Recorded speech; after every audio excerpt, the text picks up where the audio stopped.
वो जाति का ग्वारा है, बिल्कुल का नहीं पढ़े। उसका नाम गोपाल चरवाहा है। गांव की समस्त जो गौएं हैं, बछड़े हैं, उनको चराने की उसको कुल परंपरागत सेवा है उसकी। उसके पूर्वज भी यही करते रहे, पूरे गांव की गौएं चराना और गांव वालों से कुछ अन्न आदि की, वस्त्र आदि की प्राप्ति हो जाना, जिससे परिवार का निर्वाह होना। पहले ऐसा होता था।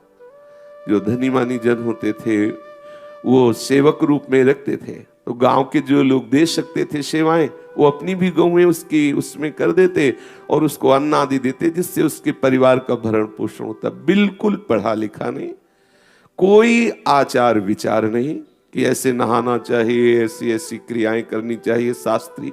जब शास्त्र का ज्ञान नहीं, किसी भी तरह की कोई सत्संग नहीं, कोई भागवतिक वृत्ति नहीं, केवल गौ चराना, बिल्कुल अनपढ़ गंवार। कभी कभी वो गांव चला जाता, नहीं तो जंगल में ही गौएं चराता, और कई गौशालाएं थी, उन गौशालों में वो सेवा करता। कभी कभी अपने घर चला जाया करता। काफी अवस्था व्यतीत हो गई तो एक दिन गांव में भागवत हो रही थी। उस भागवत में सुना कि जीवन का परम लाभ है भगवान का नाम स्मरण करना। यदि भगवान का नाम स्मरण नहीं किया गया तो जीवन मृत तुल्य है, क्योंकि भगवान नाम जप से ही भक्ति का विशुद्ध प्रादुर्भाव होता है। जिन हरि भगति हृदय नहीं आनी, जीवित सब समान ते प्राणी। वो जीवित मुर्दा टहल रहा है जिसके हृदय में भक्ति नहीं, चाहे वो कोई भी हो, शरीरधारी। यदि हृदय में भक्ति नहीं है प्रभु के श्री चरणों की, तो तुम्हें दिखाई दे रहा है वो जीवित, लेकिन वो मुर्दे के समान है। उसकी जो श्वास चल रही है वो लोहार की धोकनी के समान है। उसके जो नेत्र हैं जैसे मोर पंख में नेत्र हैं, लेकिन देखने के काम नहीं आते, तो वो नेत्र उसके मोर पंखे के समान व्यर्थ हैं। नैनन संत दृश्य नहीं देखा, लोचन मोर पंख कर लेखा। उस जिसकी वाणी से भगवत यश गान, भगवान नाम कीर्तन नहीं होता, प्रपंच की वार्ता होती रहती है, तो जिन भगवत चर्चा से रहित वाणी का वर्णन महापुरुषों ने किया है कि जी है सो दादुर जी है समाना, जिन नहीं करे राम गुण गाना, जी है सो दादुर जी है समाना। मेढक की जैसे जबान टर टर बिना किसी अर्थ की बोलती रहती है, ऐसे व्यर्थ की वाणी है जिसमें भगवान नाम, भगवत लीला, भगवत रूप गुणगान न किया जाए। जीवन की सार्थकता यही है। उसके हृदय में बैठ गई बात कि हमारा जीवन तो गौ सेवा में जा रहा है, कोई महत्व बुद्धि से नहीं गौ सेवा कर रहा, केवल उदर पोषण का एक साधन है। उसके मन में आया इसमें तो कुछ लगता नहीं है, मैं भी नाम जपू, लेकिन जपू क्या। थोड़ी देर और खड़ा रहा तो वहां कीर्तन हो रहा था, जय राम कृष्ण हरि, जय राम कृष्ण हरि, जय राम कृष्ण हरि, जय राम कृष्ण हरि। उसके हृदय में बात बैठ गई। उसी भागवताचार्य के प्रति बहुत भावनाएं कि मेरा जीवन तो व्यर्थ जा रहा था, आपकी कृपा से भगवान नाम का महत्व सुनने को मिला। बैठ के नहीं सुना, खड़े खड़े सुना, बस हृदय में बैठा लिया। अब इसमें कोई वेद पढ़ने की तो आवश्यकता है नहीं, बस केवल बोलना है। शुरू कर दिया, जय राम कृष्ण हरि, जय राम कृष्ण हरि, जय राम कृष्ण हरि। अब जो और चरवाहे लोग थे उसका उपहास करते हैं, ए राम कृष्ण हरि बोलता है, राम कृष्ण हरि बोलता। ओ उपहास को सहता, ना बोलता किसी से, बस हृदय में बैठ गया। देखो वही सबसे बड़ा ज्ञानी है, वही सबसे बड़ा धर्मात्मा है, वही सबसे बड़ा तपस्वी है, जो निरंतर अपनी जिह्वा से नाम जप करता रहता है, किसी भी कुल का हो। श्रीमद् भागवत में वर्णन आया है कि उसने सारी तपस्या कर ली, उसने वेदों का अध्ययन कर लिया, उसने सारे तीर्थों का अवगाहन कर लिया, जिसकी जिह्वा पर हे हरि आपका नाम विराजमान है। भले वो चांडाल हो, स्वपच हो, अहोबत स्वपच तो गरियान, या जिह्वाग्य वर्तते नाम तुभ्यम। कब दयानिधि रीझ जाते हैं कहा नहीं जा सकता। एकदम गंवार आदमी है, लेकिन कृपा सिंधु की कृपा हुई, उसके हृदय में नाम प्रियता जागृत हो गई। काफी समय व्यतीत, अब तो उसकी जिह्वा अनवरत बिना किसी विक्षेप के बस राम कृष्ण हरि, राम कृष्ण हरि, राम कृष्ण हरि गाय चराता। और हर समय अब तो घर जाना भी अच्छा न लगने लगा। एक दिन गांव के कई लोग उसका उपहास कर रहे थे और वहीं से एक महात्मा जा रहे थे। वो बेचारा गंभीर भाव से खड़ा, किसी को उत्तर दे नहीं सकता, कोई पढ़ा लिखा तो है नहीं कि कोई सूत्र बोलकर उसे चुप कर दे। गांव वाले उपहास करे, बैल की तरह घूमता है, जानवरों को चराता है और राम कृष्ण हरि बोलता है, मानो इस पर भगवान प्रसन्न हो जाएंगे, मानो इसको भगवान मिल जाएंगे। अरे तेरे जैसों को चाहे जितना नाम जप कर, नाम कीर्तन कर, कभी भगवान मिलने वाले नहीं। उसके हृदय में बहुत पीड़ा प्रकट हो रही है। जब कोई आस्थावान पुरुष डगमगाता है तो भगवान कोई न कोई रूप रख करके आते हैं, उसे संभाल लेते हैं। किसी संत के रूप में, किसी मित्र रूप में, किसी शास्त्र रूप में। वही चैप्टर सामने खुल जाएगा जिससे आपकी पुष्टता हो जाएगी। भगवान संभालते हैं। एक संत मार्ग से जाया करते थे, वो खड़े होकर सुने, नजदीक गए और जो उपहास कर रहे थे उन लोगों से कहा, तुम लोगों को पता है कैसे भी कोई नाम जप करे, जरूरी नहीं कि वो स्नान करे हो तभी वो ऐसा पवित्र, ऐसा कोई भी नाम के लिए तो अपवित्रो वा सर्वावस्थांगतो पिवा यह स्मरेत पुंडरीकाक्षम सवाभ्यंतर शुचि। वो वाह और अभ्यंतर में परम पवित्र हो जाता है।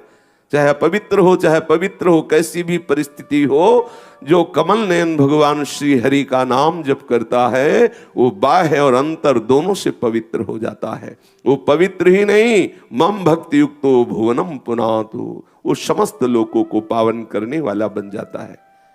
गोपाल चरवाहा से संत ने कहा, तुम चिंता मत करो, मैं तुम्हें विश्वास दिलाता हूं तुम्हें भगवान मिलेंगे। ये क्या जाने, ये मूढ़ लोग हैं। भाव कुभाव अनख आलसहु, नाम जपत मंगल दिशि दशहु। भाव से, कुभाव से, अनख से, आलस्य से उपहास करने के लिए, संकेत में, परिहास में कैसे भी कोई भगवान नाम उच्चारण करे, निश्चित उसका मंगल होता है। क्या मंगल होता है? समस्त अशुभों का नाश होकर के उसके हृदय में दिव्य ज्ञान का प्रकाश होता है। ऐसे से गंगा किनारे भ्रमण करने पर संतों के दर्शन हुए, बिल्कुल पढ़े लिखे नहीं और ब्रह्म तेज से संपन्न पाए गए। जब वो बोलते तो वेदांत के सूत्र उनकी सरल भाषा में निकलते। जो वो बोल रहे हैं वही देख लो वेदांत में लिखा हुआ है। क्यों? क्योंकि प्रणों का निरंतर जप करते तो प्रणों से समस्त वेद प्रकाशित हो गए। कितने ऐसे संत देखे गए जो रामकृष्ण भगवान नाम उच्चारण करते हुए सिद्ध अवस्था को प्राप्त हो गए।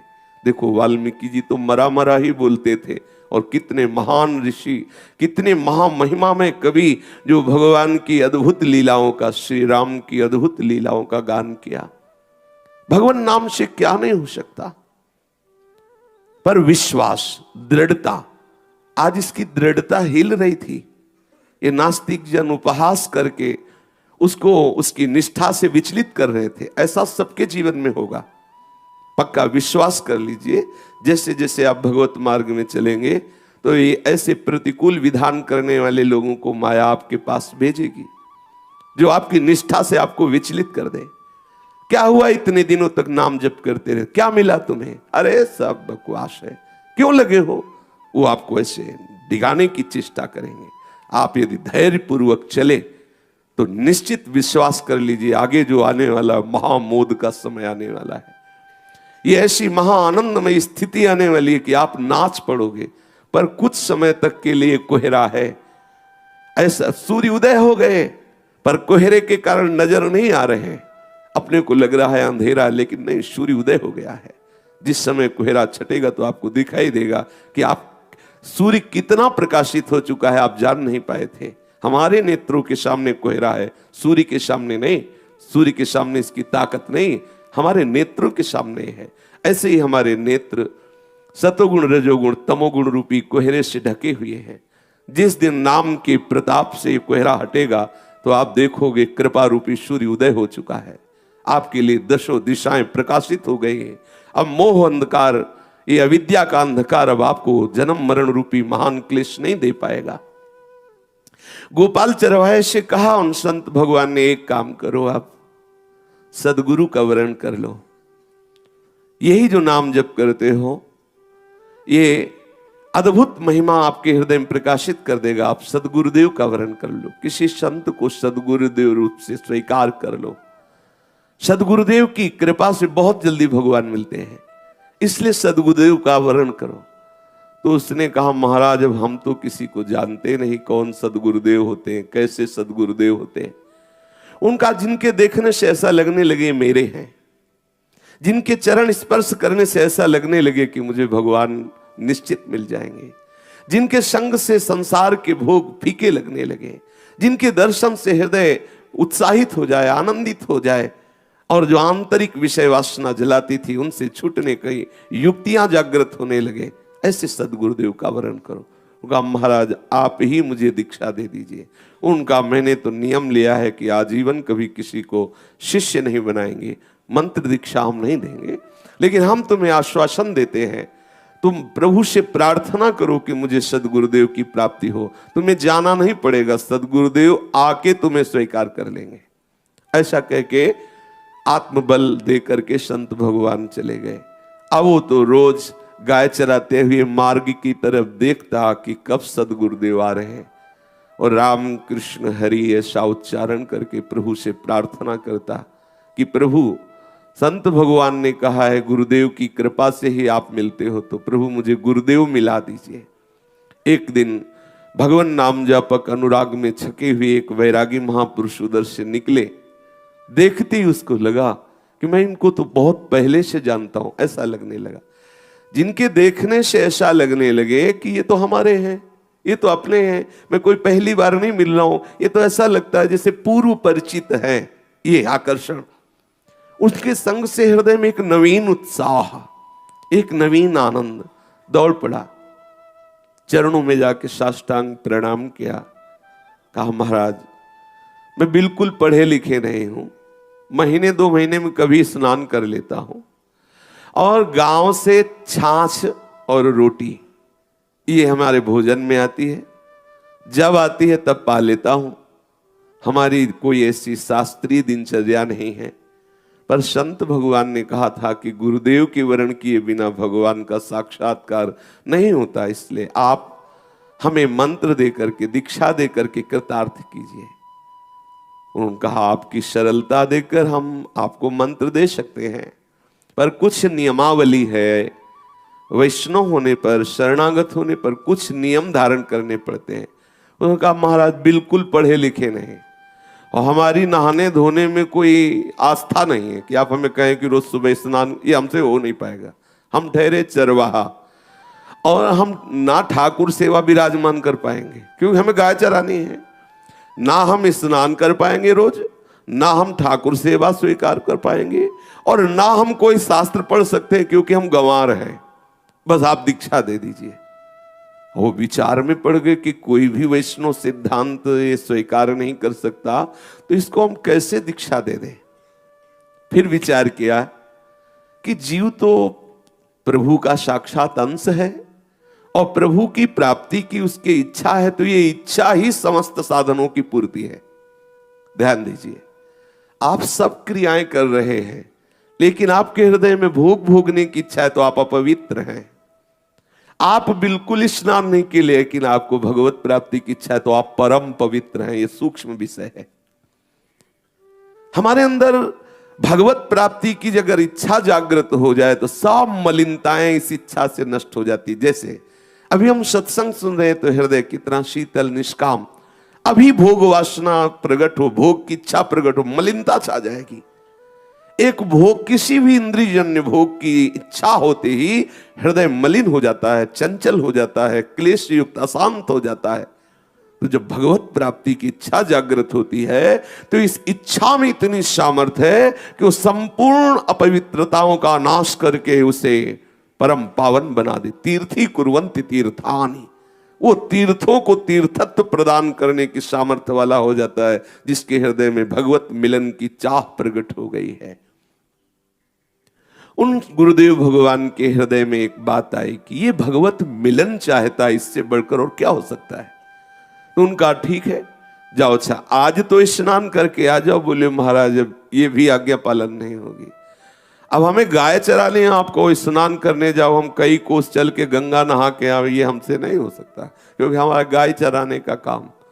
संत भगवान विचार में पड़ गए कि तो बहुत ही बिल्कुल अनपढ़ गंवार आदमी।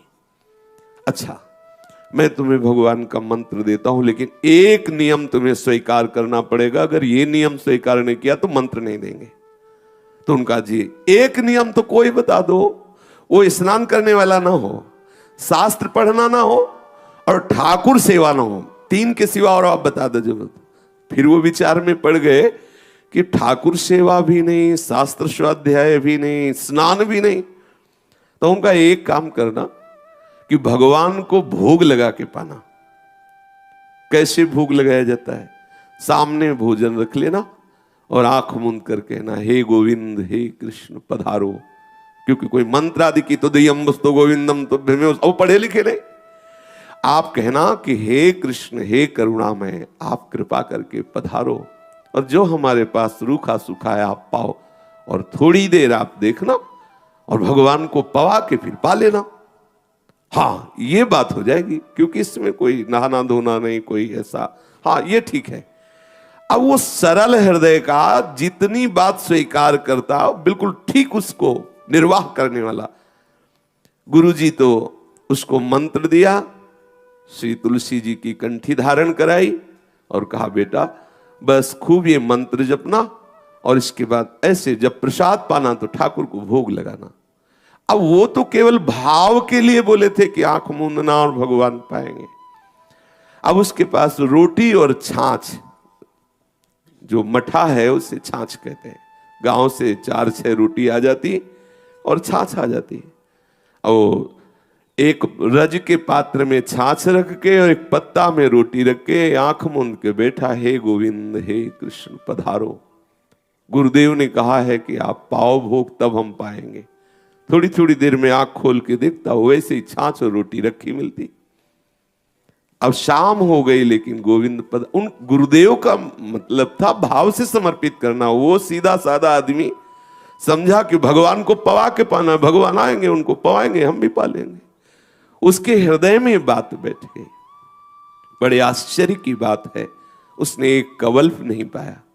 गायों को रोटी पवा दी, छाछ फेंक दिया। दूसरा दिन हुआ, फिर उसके लिए वही छाछ और रोटी, कोई तीसरी चीज ही नहीं, गांव का ग्वारा। फिर वो ऐसे बैठा, हे गोविंद हे कृष्ण पधारो। शाम तक हो गया, फिर भी देखा कि प्रभु नहीं आए, फिर वही गाय को रोटी खवा दी। ऐसा अब दिन पर दिन व्यतीत होने लगे, अब तो चला ना जाए। 27 दिन व्यतीत हो गए, लेकिन उसने ना एक कवल पाया, ना एक बूंद छाछ पी। गुरुदेव ने कहा है भगवान को पवा के ही पाना है, और जो गुरुदेव ने मंत्र दिया, नाम दिया, उसका सतत चिंतन कर। अब तो चला न, 27 दिन हो गए, चलना मुश्किल हो गया। गांव से जब उसके छाछ और रोटी आई, ऐसे सिरहाने रख दी, तो लोग पूछते क्या परेशानी है? आपकी तबीयत खराब है, आपको कोई रोग है, आप सूखते चले जा रहे हो, आवाज तो आपकी उठने की भी सामर्थ्य नहीं। वो बस इशारा कर देता, नहीं नहीं दूर जाओ। फिर छाछ रोटी धीरे से ऐसे करवट ली, आज उठने की भी 27 दिन हो गए।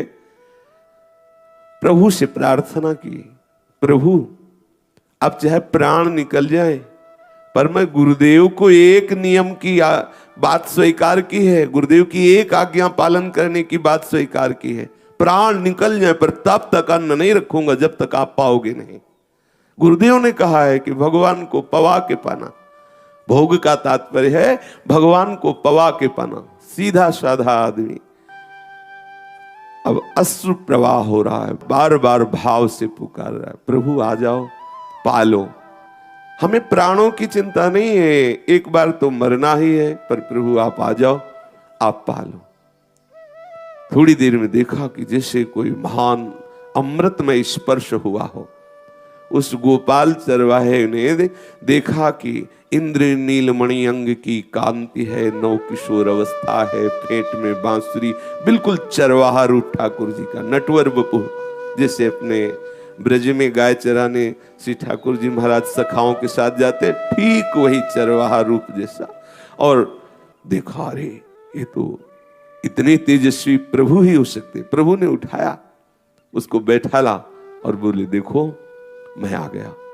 और वो सूखी रोटी और छाछ प्रभु पा रहे हैं। फिर उसी का बचा हुआ उच्छिष्ट जो प्रभु ने पाया, अपने हाथ से गोपाल को पवा रहे हैं। जैसे ही उच्छिष्ट पाया, उसके समस्त अनंत जन्मों के अशुभ संस्कार नष्ट हुए, दिव्य उसके नेत्र खुले, देखा सच्चिदानंद प्रभु विराजमान, अद्भुत आनंद। बार बार गुरुदेव के चरणों में प्रणाम कर रहा है। गुरुदेव, वो संत सच्ची बात कहते थे कि गुरुदेव के बिना भगवान नहीं मिलते। देखो, आपने कृपा की और भगवान मिल गए। भगवान ने कृपा करके उसे उपदेश किया कि तुम जैसा कर रहे हो ऐसा ही नित्य करो, मैं रोज तुम्हारे साथ प्रसाद पाऊंगा आके। और अंत में उसका जब शरीर छूटा, वो गोप सखा होकर भगवान की नित्य सेवा में पहुंच गया। जो भगवान नित्य लीला बिहारी हैं, उनका नित्य सखा भाव प्राप्त करके उनकी नित्य सेवा में, नित्य खेल में सम्मिलित हो गया, क्रीड़ा में सम्मिलित हो गया। बोलो, क्या पढ़ा लिखा? एक निष्ठा। श्रवण किया, भक्ति प्रारंभ होती श्रवण से। श्रवण सुजस सुनी आयो, प्रभु भंजन भवभीर। श्रवणम, सबसे पहली भक्ति श्रवण। कहीं भी किसी को अगर भगवत लाभ प्राप्त हुआ है, मति कीरति गति भूति भलाई, जब जे जतन जहां जे पाई, सो जानो सत्संग प्रभाव, लोक हूं वेद नानु पाओ। करुणा सिंधु प्रभु की जब अपार कृपा होती है, तब सत्संग प्राप्त होता है। राम कृपा बिनु सुलभ न सोई, बिनु सत्संग विवेक न होई। भगवान जब कृपा करते हैं तो सत्संग मिलता है। हमारा सत्संग से जो परम लाभ मिलना चाहिए वो इसीलिए नहीं मिल पा रहा है कि हम बात को दृढ़ता पूर्वक पकड़ते नहीं हैं और साथ में कुसंग करते रहते हैं, इसीलिए हमें लाभ नहीं मिल पा रहा। यदि हम सत्संग की एक भी बात दृढ़ता पूर्वक पकड़ ले, प्राण चाहे निकल जाए, हम वो बात ना छोड़े, तो ठाकुर जी का अनुभव हो जाएगा, समस्त वासनाएं क्षीण हो जाएंगी।